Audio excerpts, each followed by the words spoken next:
우아하게 나이 드는 법이라고 하는 책이 있습니다.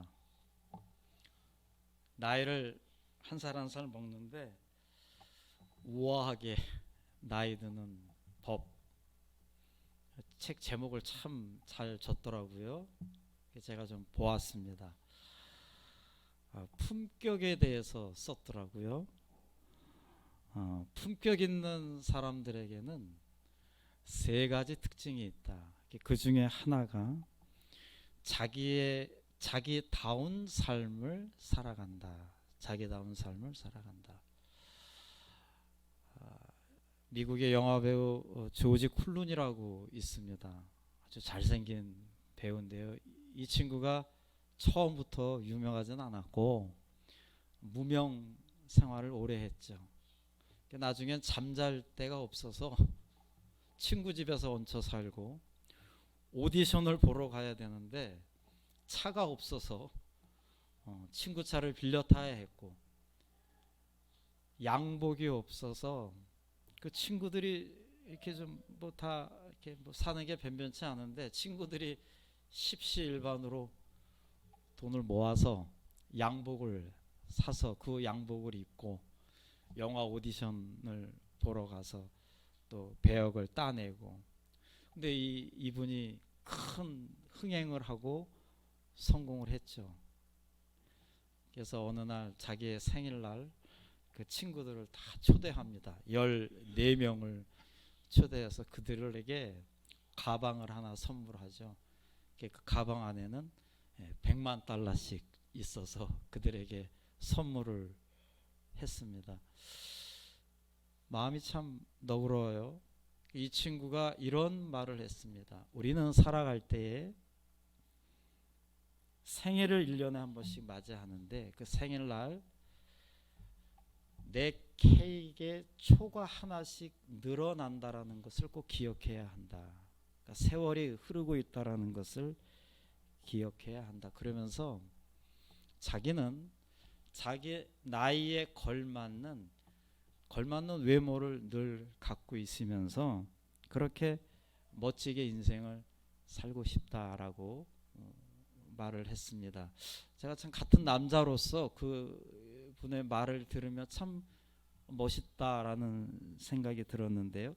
그는 배우이지만 정말 유명한 배우이지만 여전히 염색을 하지 않습니다. 주름살을 뭐 어떻게 감추지 않습니다.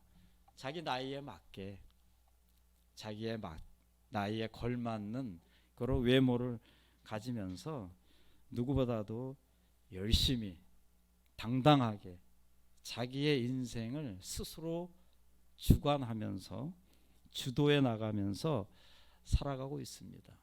뭐 다른 사람과 굳이 비교하지 않고 자기만의 방식대로 살아가며 절대 위축되거나 실망하지 않는 인생을 살아갑니다. 내가 이렇게 살아가면 다른 사람은 또 저렇게 살아간다. 다른 사람을 인정하며 살아가는 거죠. 지난주에 우리 수련회 가서 참 은혜로운 시간을 보냈는데요. 서로가 장점을 이야기하고 단점을 이야기하고 서로가 자기만의 삶의 스타일에 대해서 서로가 대화를 나누었습니다.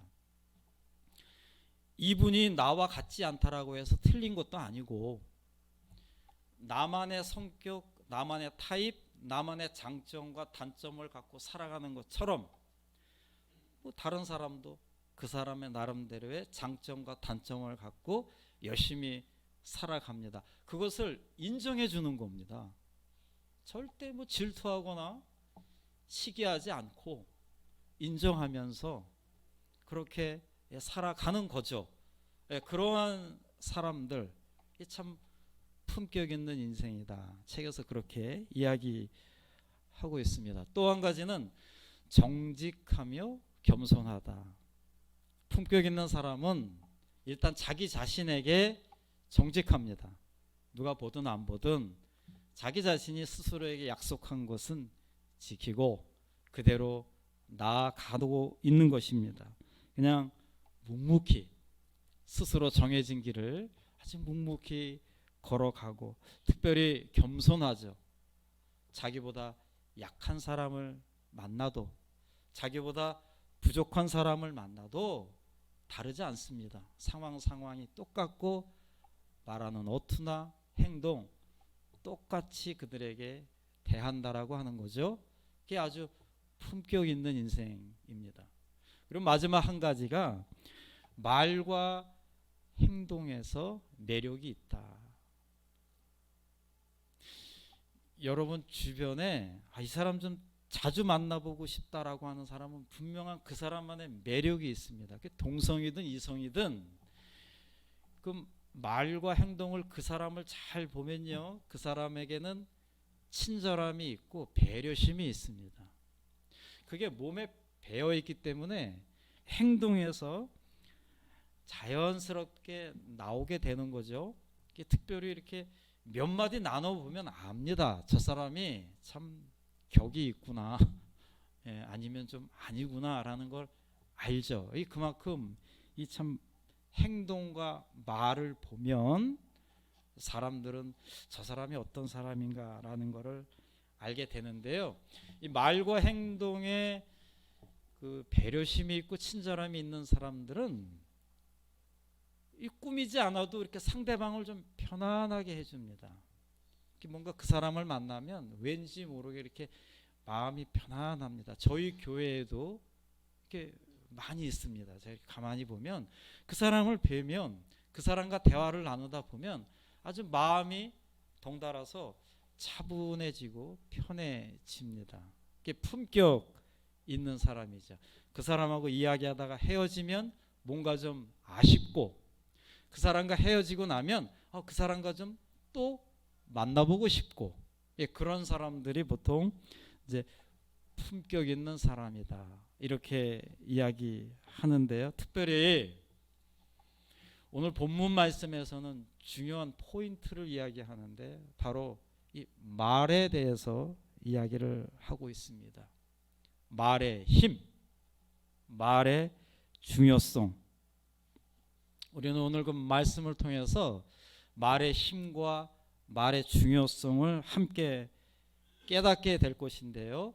우리 주변에서 내 자신이 품격 있는 사람, 예수님을 닮은 사람, 좋은 성품을 지니고 있는 사람들의 공통점은 이 말에 대해서 품격이 있습니다. 격이 좀 있다라고 하는 것입니다.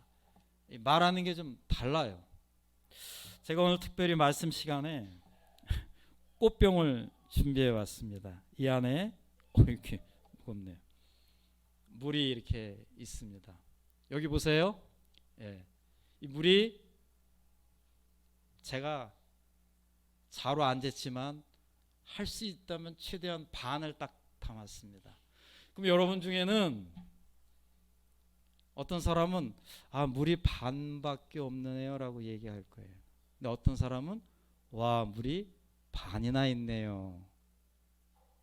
말이 다르죠. 물은 똑같은데 이게 다릅니다. 제가 여기에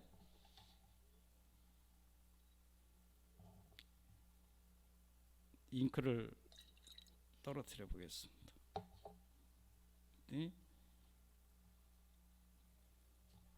투명한 물이 검해졌습니다.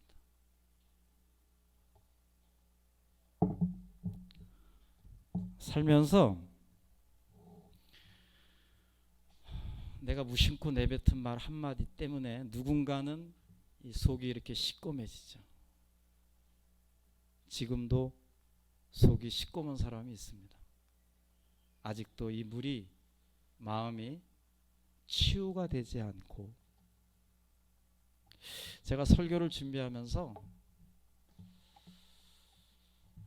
나도 누군가는 이렇게 했겠지라는 생각을 했습니다.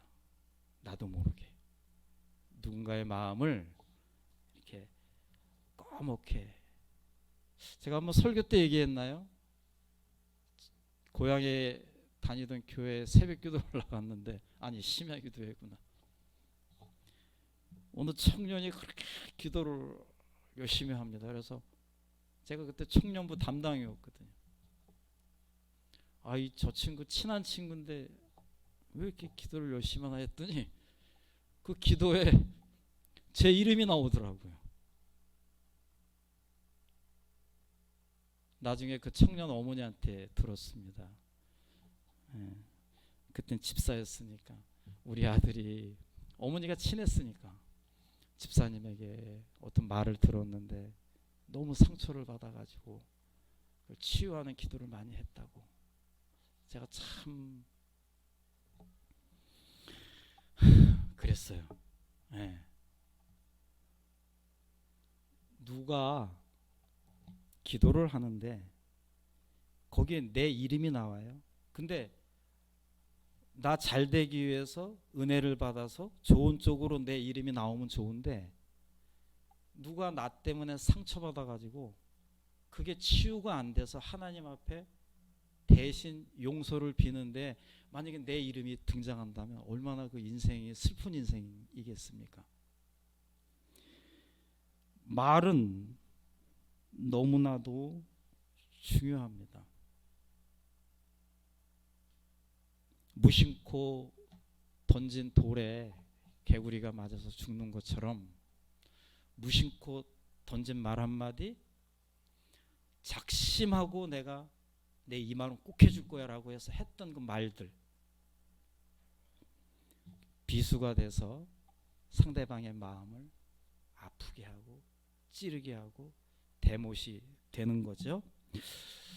이곳 타코마에는 국제 결혼하신 분들이 많더라고요. 저희 일터에 가끔 아주 자주 오는 단골 손님 중에 여군이 있는데요. 한국 분이십니다. 그분의 남편은 미국 분이고요. 어느 날 늘 이분 해맑아요. 아주 해맑습니다. 근데 어느 날 이렇게 시무룩해서 들어왔어요. 힘이 빠져서 왜 그러냐 그랬더니 아침에 부부싸움을 했다는 거예요. 부부싸움. 그래서 제가 장난기가 친하니까 돌았습니다. 그래가지고 아니 한국 사람들은 그냥 한국말로 이렇게 싸우지만 미국 남편이랑 사는 사람들은 어떻게 싸웁니까? 그랬더니 처음에는 서툴러도 영어로 이야기한대요. 그러다가 서서히 이제 말이 안 되고 열이 받으면 그때부터는 서로가 남편은 미국말로 한국 사람은 한국말로 선교사님 그래요? 그렇게 싸운다라는 거예요. 서로 듣지도 않는 거지 자기 말만 하는 거예요. 이렇게 말을 그렇게 한다라고 합니다. 여러분 참 이 말 참 중요합니다. 이 세치 이 혀가 얼마나 중요한지 성경은 이렇게 이야기합니다. 야고보서 말씀인데요. 혀는 능히 길들일 사람이 없나니 이 하나님 말씀이에요. 쉬지 아니하는 악이요 죽이는 독이 가득한 것이라. 여러분 지금 독과 악을 안에 갖고 삽니다. 지금 이것으로 우리가 주 하나님을 찬송하고 또 이것으로 하나님의 형상대로 지음을 받은 사람을 저주하나니 한 입에서 찬송과 저주가 나오는도다. 참 기가 막히죠. 이 입에서 두 가지가 동시에 나온대요. 하나님을 찬송하는 선한 말이 나오고 하나님이 만드신 형상의 사람에게 저주의 말이 나온다라고 합니다. 참 기가 막힙니다. 여러분들은 지금 선한 말을 많이 하십니까? 저주의 말을 많이 하십니까? 제 바라옵기는 이 시간 선한 말을 자주 나오시는 여러분 모두가 되시기를 간절히 축원합니다. 이 선한 말이 자주 나와야 돼요. 그러면 어떻게 하면 우리가 선한 말이 자주 나올 수 있을까요? 예수님이 이렇게 가르쳐 주셨습니다. 마태복음 12장 말씀입니다. 나무도 좋고 열매도 좋다 하든지 나무도 좋지 않고 열매도 좋지 않다 하든지 하라. 그 열매로 나무를 아느니라.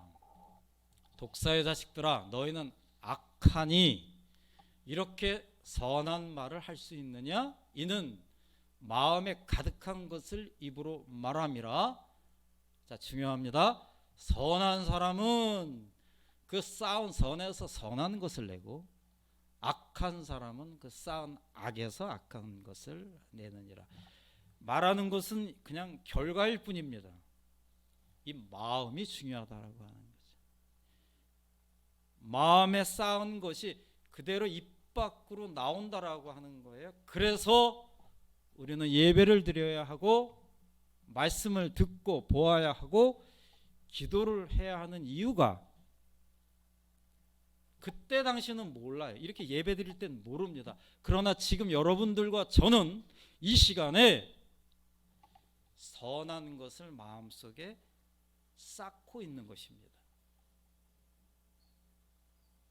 이렇게 하나하나 쌓아다 보면 이 선한 것들이 어느 나도 모르게 상황들이 와요.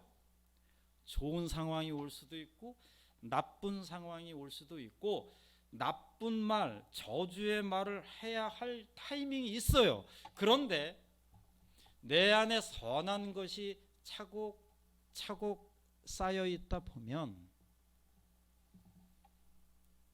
아무리 모욕적인 말을 듣고 모욕적인 행동을 보아도 우리는 어느 순간에 아주 부드러운 선한 말이 그래도 나올 수가 있다라고 하는 거예요. 어떨 때? 내 안에 선한 것이 쌓여 있을 때. 만약에 상대방이 XX 그랬는데 나도 XX 그랬다 그러면 죄송합니다만 내 안에 선한 것이 지금 쌓여 있지 않은 거예요.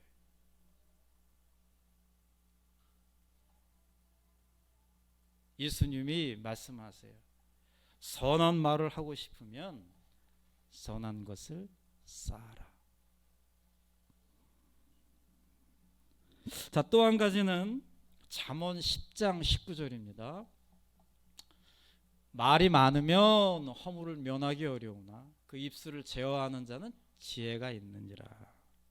뭐 설명 안 들어도 되겠죠. 아무래도 말이 너무 많으면 실수가 있겠죠. 네. 말을 안 할 수는 없습니다. 성경에도 말하지 마라 이렇게 안 써 있어요. 말을 하되 말이 너무 많으면 안 된다. 지나치게 많으면. 네. 아무래도 그러면 실수를 하게 되고 그 실수가 결국은 내 허물이 되는 거예요. 가끔 제 마음을 심하게 불편하게 했던 기억들이 가끔 떠오르거든요. 그 언제 그렇게 떠오르냐 하면 그때 내가 그 말을 하지 말았어야 했는데 왜 그때 하지 말았어야 했는데 그 말을 해서 그 순간에는 속이 시원하지만 돌아오는 것은 남는 것은 후회밖에 없더라고요. 그때 그러지 말았어야 되는데. 목회를 하다 보니 다양한 사람들을 만납니다. 특별히 이렇게 이혼하신 분들, 혼자 사시는 분들, 그분들에게 여리면 열딱 듣는 말이 꼭 그겁니다. 그때 내가 좀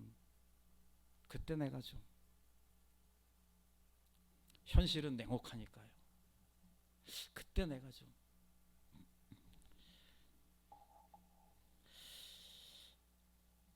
목사님이 성도가 암에 걸렸다고 해서 입원해서 수술을 앞두고 병문안을 갑니다. 그러면 옆에 뭐 장로님이나 권사님 이렇게 함께 가죠.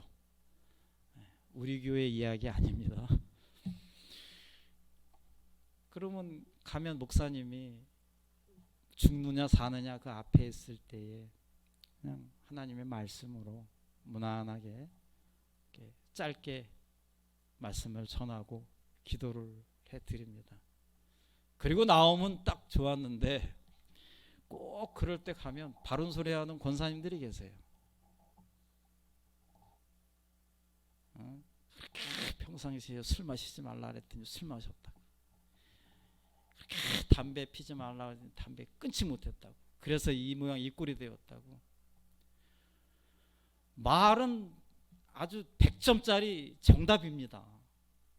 그런데 누워있는 환자나 옆에 있는 가족들은 비수가 돼요.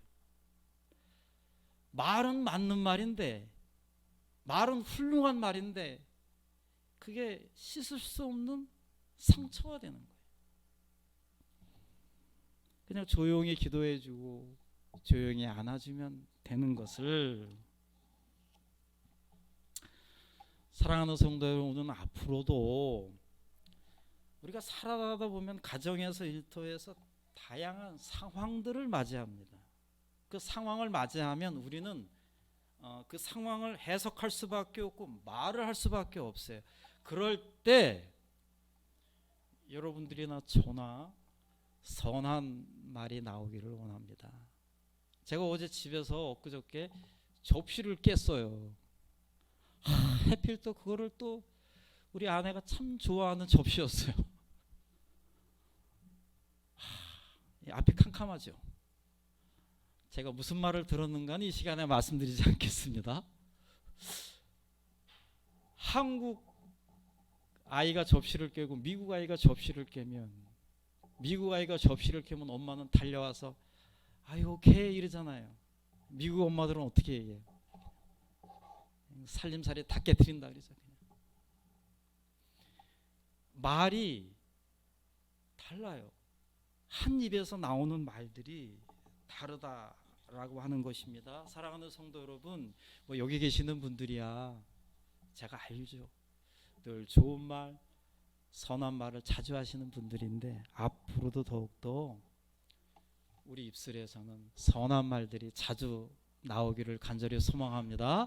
여러분, 여러분들이 입술에서 선한 말들이 자주 나오잖아요. 그럼 어떤 일이 일어나는지 아세요? 잠언 12장 25절, 근심이 사람의 마음에 있으면 그것으로 번뇌하나 선한 말은 그것을 즐겁게 하느니라. 누구나 근심이 있잖아요. 저도 근심이 있거든요. 그런데 그 근심을 담아두지 말고 선한 말로 기도해 보세요. 하나님, 저 이런 문제가 있는데요. 하나님이 기도하라 그랬지. 그래서 기도합니다. 이 문제를 좀 해결해 주세요.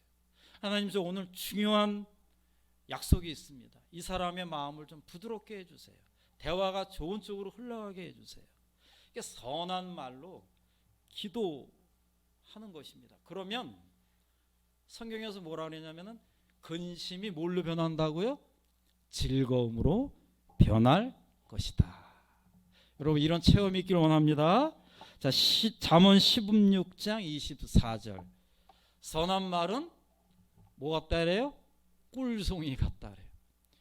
마음에 달고 뼈에 양약이 되느니라. 좋은 말을 많이 하세요. 그러면 오래 산다고 지금 분명히 성경은 말씀. 운동도 하시고 좋은 약도 드세요. 그러나 더 좋은 건 뭐예요? 선한 말을 많이. 그러면 뼈에 양약이 된다. 오래오래 살 거예요. 그냥 말이 거칠고 친절하지 않고 배려심도 없고 말 그대로 말을 막 하는 사람들이 오래 살았다라는 말을 전 들어본 적 없습니다.